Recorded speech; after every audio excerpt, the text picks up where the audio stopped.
Good morning, January 4, 2024. It's a new year.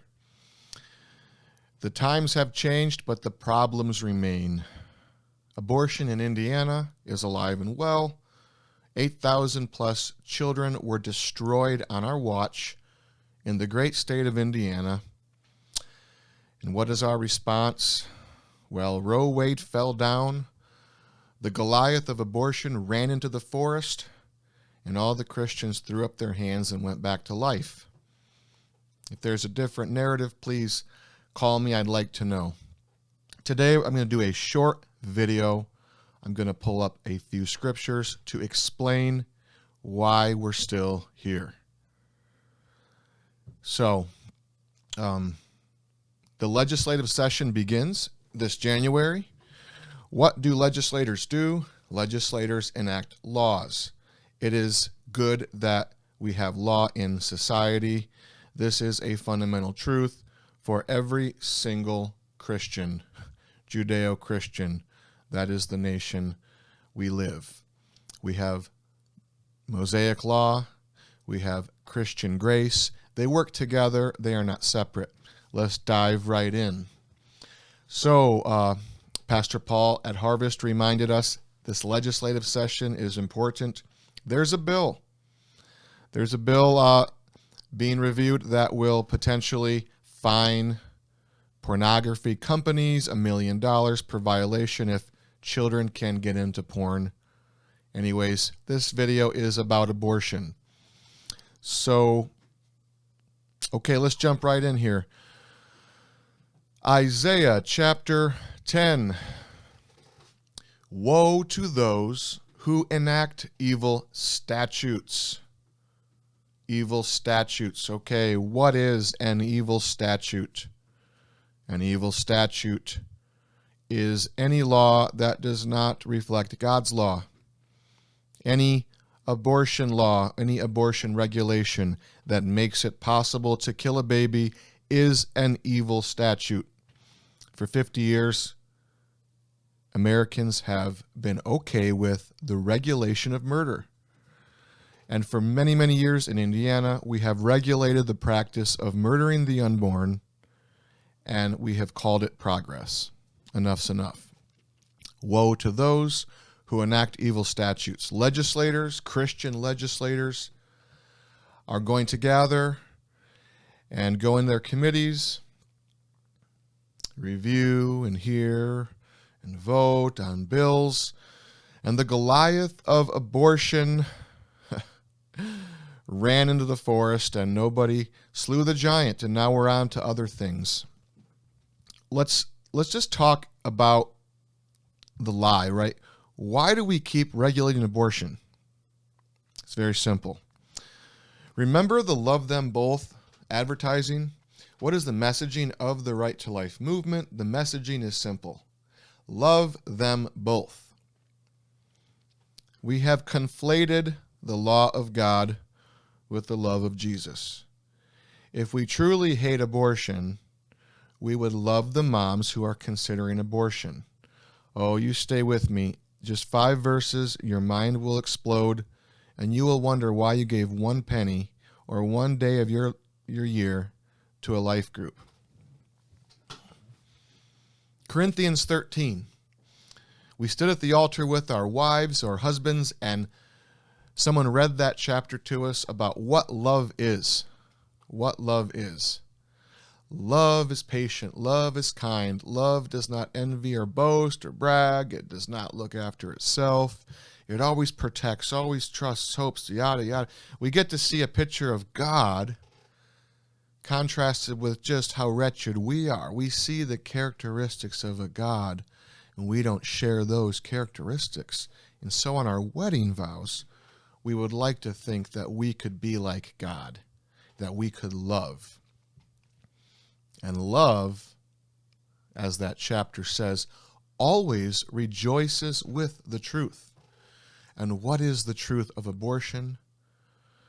Abortion is murder.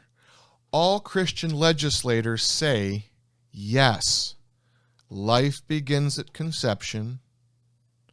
Every life is precious.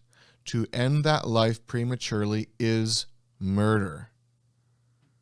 Woe to those who enact evil statutes. Any law that doesn't rejoice in that simple truth is an unjust, evil statute. Any provision of abortion is evil. Any Christian legislator who considers it, who compromises, who votes for it, is doing evil. So love them both. We do love them. How do we love them? By establishing the law. Do we nullify the law of God through faith? May it never be. On the contrary, we establish the law. The Apostle Paul writes, we establish the law. We don't get rid of the commandments because Jesus died for our sins. May it never be. We establish the law. Right? So these moms that we love and the babies who we are seeking to save, right? They need the law. Because abortion is murder, murder is sin, and if these women have provision to commit this sin, oh my gosh, they're more likely for suicide, self-harm, mental illness, more abortions. You know, men aren't going to want to marry them. It is so horrendous if you knew what happens to a woman who does this. So, let's jump into 3. This is also out of Romans. For the law brings about wrath. Okay. But where there is no law, neither is there violation. Legislators, if your laws do not reflect God's law, these women are not sinning. You cannot say on one hand, we love you, we'll adopt your child, we'll help you with prenatal care, diapers, formula, but if you decide to kill the baby because you checked the rape box, or you checked the I'm poor box, or your baby daddy ran off, or your father told you to get an abortion, guess what? It's actually on the back of the Christian legislator that decided to cooperate. You didn't sin, ma'am. You are not sinning, because where there is no law, there is no violation. And so I don't blame the women. I blame the Christians who refuse to establish the law, who refuse to explain the gospel, explain the truth of God's law. And so, verse 15, if the law does not criminalize abortion, there is no sin, there is no violation. So now we're talking about the criminalization of murder. Wow, what a concept. If you kill your spouse, if you kill your child at 5 years old, if you kill 10 people through vehicular manslaughter, it's all murder or manslaughter. There is severe penalties. We've had that for generations. Why on earth do we allow the murder of the unborn? So, woe to the legislator who's failed to pass God's law. Number 2, we establish the law. That's the job. 3, these women are not sinning until you establish the law. The violator is not the mom. The violator is the Christian who stands in the House or the Senate and refuses to say this. John Jacob, Kurt Nicely, you guys are my hero. You did it. Hey, Judd, what's up? Come here, bud. Quick shout out. Hey. Okay. Now we're going to jump on to the next verse. 4. Okay, so these legislators, you know who you are. For rulers are not a cause of fear for good behavior, but for evil. Do you want to have no fear of authority? Do what is good. Mothers, do you want to have no fear of the law? Then do what is good. For it is a minister of God to you for good. But if you do what is evil, be afraid, for it does not bear the sword for nothing. For it is a minister of God, an avenger who brings wrath upon the one who practices evil. I like that, Hattie.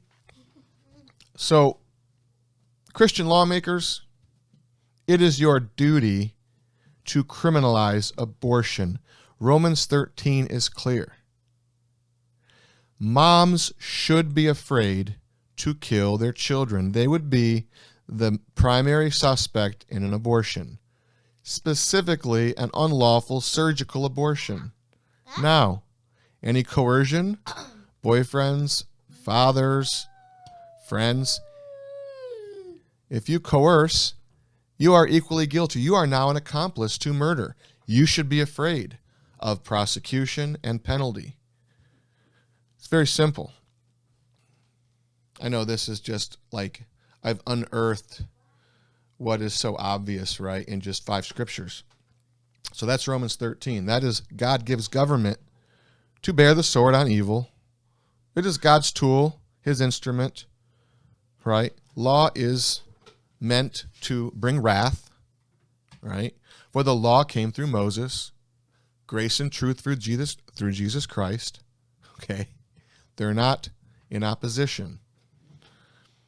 That's why you have ministers in prisons ministering to those who broke the law so that they can be reconciled to God and maybe get parole or maybe get extra grace through the judicial system or through the penal system. Okay? Just because Jesus died for our sins, we don't nullify the law. We establish the law. The law brings wrath, okay? That's good, because if there is no law and wrath, if there's no weight and penalty on the law, then there's no sin. If a mother is not penalized for it, then it's not sin. And if it's not sin, you don't need Jesus. It's just a circular argument here. It's a circular reasoning. Government is instituted by God. They were created to bear the sword, to bring wrath on those who do evil. And, 5. Now, this is my favorite. This is going to be my close. The law of God.